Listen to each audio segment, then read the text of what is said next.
ബി.ജെ.പിയുടെ നയങ്ങൾ മതനിരപേക്ഷതാ ജനങ്ങളിലും മതേതരവാദികളിൽ വലിയ തരത്തിലുള്ള പ്രതികരണം സൃഷ്ടിച്ചു. ബി.ജെ.പി ഒരു ഫാസിസ്റ്റ് ഭരണ സംവിധാനമാണ് ഇന്ത്യയിൽ നടപ്പിലാക്കുന്നത്. ഇവിടെ നടത്തിക്കൊണ്ടിരിക്കുന്ന മതനിരപേക്ഷതയെ തകർക്കലാണ്, ജനാധിപത്യത്തെ തകർക്കലാണ്. ബി.ജെ.പി അധികാരത്തിൽ വരുന്നത് ഇന്ത്യൻ ഭരണഘടനയെ തന്നെ അട്ടിമറിക്കാനാണ്. ആ രാഷ്ട്രീയ ധാരണ കൂടുതൽ കേരളത്തിൽ ഈ തെരഞ്ഞെടുപ്പ് രംഗത്ത് പ്രത്യക്ഷപ്പെട്ടു. പാലക്കാട് കാണാൻ കഴിഞ്ഞിട്ടുള്ളത് ബി.ജെ.പിയുടെ അതിനകത്തുണ്ടായിട്ടുള്ള വലിയ ചേരിതിരിവ്. അതിൽ അവിടെ മത്സരിച്ച സ്ഥാനാർത്ഥിയുടെ ചേരിക്കെതിരായിട്ടുള്ള ചേരിയെ പൂർണ്ണമായും പല വഴികളിലൂടെ UDF സ്വാധീനിച്ച് വോട്ടാക്കി മാറ്റിയിട്ടുണ്ട്.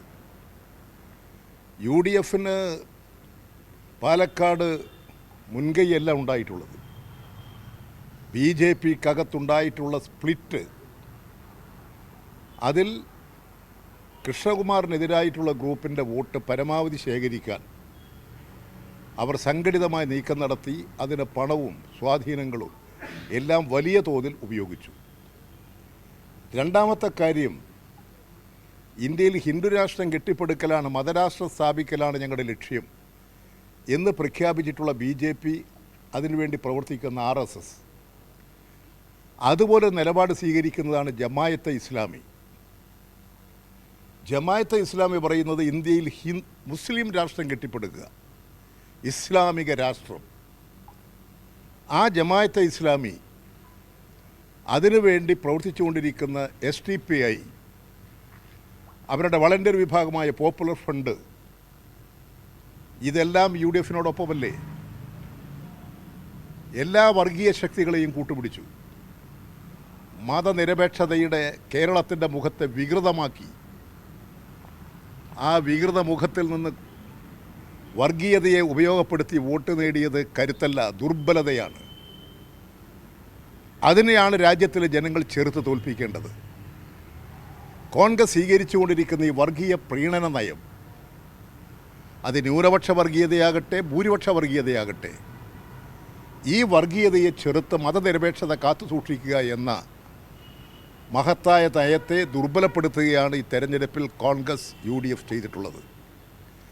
UDFൻ്റെ പിന്നിൽ അണിനിരന്നിട്ടുള്ള മുസ്ലിം, പ്രത്യേകിച്ച് മുസ്ലിം ലീഗ് ഗൗരവത്തിൽ ഈ കാര്യത്തെക്കുറിച്ച് ആലോചിക്കണം. മുസ്ലിം ലീഗിൻ്റെ പഴയകാല ചരിത്രമെടുത്ത് നോക്കിയാൽ ജമായത്തെ ഇസ്ലാമിയെ ശക്തമായി എതിർക്കുന്ന നിലപാട് സ്വീകരിച്ചവരാണ് മുസ്ലിം ലീഗിൻ്റെ സംസ്ഥാന നേതാക്കൾ, സംസ്ഥാന പ്രസിഡന്റുമാർ. ഇപ്പോൾ ആ നിലപാട് സ്വീകരിക്കാൻ എന്തുകൊണ്ട് മുസ്ലിം ലീഗിന് കഴിയാതെ വന്നു? ഇത്തരത്തിലൊരു നിലപാട് മുസ്ലിം ന്യൂനപക്ഷ സമുദായത്തിൻ്റെ സംരക്ഷണം കിട്ടുമെന്നാണോ? ഇസ്ലാമിക രാഷ്ട്രം കെട്ടിപ്പടുക്കലാണ് ഞങ്ങളുടെ ലക്ഷ്യമെന്ന് പറഞ്ഞുകൊണ്ട് പ്രവർത്തിക്കുന്ന ജമായത്തെ ഇസ്ലാമിയും SDPIയുമായി കൂട്ടുകൂടുന്നത് ന്യൂനപക്ഷത്തെ സംരക്ഷിക്കുമോ? RSSനും BJPക്കും കരുത്തു കൊടുക്കുന്നതാണ് ആ സന്ദേശം. വർഗീയതയെ തീക്ഷ്ണമാക്കുന്നതാണ്. RSSന് വളക്കൂറുള്ള മണ്ണ് സൃഷ്ടിക്കലാണത്. ഇത് മനസ്സിലാക്കി മുസ്ലിം ലീഗ് ഇത്തരമൊരു നിലപാട് പിന്തുണക്കുന്നുണ്ടോ എന്ന കാര്യം അവർ വ്യക്തമാക്കേണ്ടതാണ്. ഏതായാലും പാലക്കാടിൻ്റെ രാഷ്ട്രീയം BJP RSS സംഘപരിവാറിൽ നിന്ന് രാജ്യത്തെ രക്ഷിക്കാനുള്ള ജനങ്ങളുടെ പോരാട്ടം ശക്തിപ്പെടുത്തിയിട്ടുണ്ട്.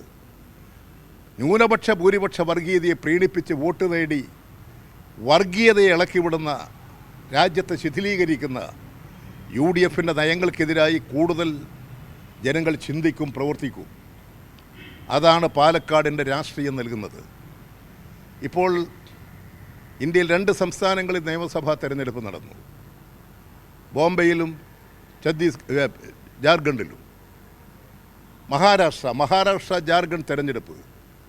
ജാർഖണ്ഡിൽ കനത്ത തിരിച്ചടി കൊടുക്കാൻ BJPക്ക് കനത്ത തിരിച്ചടി കൊടുക്കാൻ BJP ഇതര പാർട്ടികൾക്ക് സാധിച്ചു. അതൊരു വിശാലമായ ഐക്യം വളർന്നു വന്നതുകൊണ്ടാണ്. എന്നാൽ മഹാരാഷ്ട്രയിൽ അത്തരമൊരു വിശാലമായ ഐക്യം ദുർബലപ്പെടുത്തി. അതിൽ കോൺഗ്രസിൻ്റെ നയം ഒരു ഘടകമാണ്.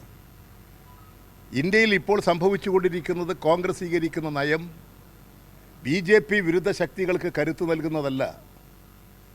ഹിമാചൽ പ്രദേശിൽ BJP അധികാരത്തിൽ വന്നത്, രാജസ്ഥാനിൽ BJP അധികാരത്തിൽ വന്നത്, അധികാരത്തിൽ വന്നത് കോൺഗ്രസിൻ്റെ നിലപാട് കൊണ്ടാണ്.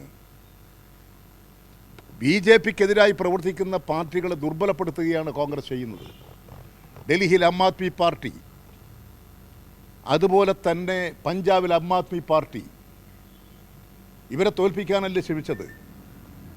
മഹാരാഷ്ട്രയിൽ കമ്മ്യൂണിസ്റ്റ് പാർട്ടി ചെറിയ പാർട്ടിയാണ്, പക്ഷേ ഞങ്ങൾക്ക് ചെറിയ സ്വാധീനമുള്ള മേഖലകളിൽ രാഷ്ട്രീയം ജനങ്ങൾക്കിടയിൽ പ്രചരിപ്പിക്കാൻ കമ്മ്യൂണിസ്റ്റ് പാർട്ടി മാർക്സിസ്റ്റ് സ്ഥാനാർത്ഥികൾ നിർത്തി ശക്തമായ രാഷ്ട്രീയ ക്യാമ്പയിൻ നടത്തി പരമാവധി BJP വിരുദ്ധ ശക്തികളെ യോജിപ്പിക്കാൻ, BJP വിരുദ്ധ വോട്ടുകൾ ഒന്നിപ്പിക്കാൻ CPM സംസ്ഥാനത്ത് കഴിയുന്നത്ര പരിശ്രമിച്ചു. പക്ഷേ തള്ളിക്കളഞ്ഞ ആ മനോഭാവത്തിൻ്റെ ഫലമാണിപ്പോൾ വർഗീയ ശക്തികൾക്ക് കൂടുതൽ കരുത്ത് പകരാനുള്ള സാഹചര്യം മഹാരാഷ്ട്രയിൽ ഉണ്ടായിട്ടുള്ളത്. അതുകൊണ്ട് ഇന്ത്യൻ രാഷ്ട്രീയത്തിൽ RSS സംഘപരിവാർ BJPയുടെ വർഗീയതയ്ക്കെതിരെ മതനിരപേക്ഷത ശക്തിപ്പെടുത്തണം.